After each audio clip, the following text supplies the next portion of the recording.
wag na wag mong sasabihang mabagal lang isang babae. Sa paliligo pa lang, wag ka na makialam eh. Pero minsan napapaisip ako eh, kung naliligo ba talaga o natutulog sa banyo. Isipin mo, isa lang ang katawan, pero sandamutak na produkto ang ginagamit sa katawan. Pag nasa kondisyon pa yan, baka kumanta pa yan eh. Simula intro hanggang dulo, uulit-ulitin pa minsan.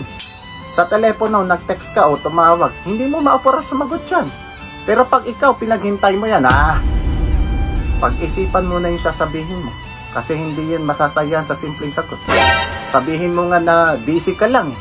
Ibang away na yan. Kaya ang payo ko, ang hirap maging isang babae. Naiisip ko pa lang yung mga ginagawa nila, nai-stress na ako. Kung malas-malas pa ako, kung ang nobyo o asawa ko, babaero. Parang gusto ko na lang magbigti. Dami mo sinabi. Kahit anong katwiran, walang patutunguhan. Basta tayo mali, sila tama. Ganon.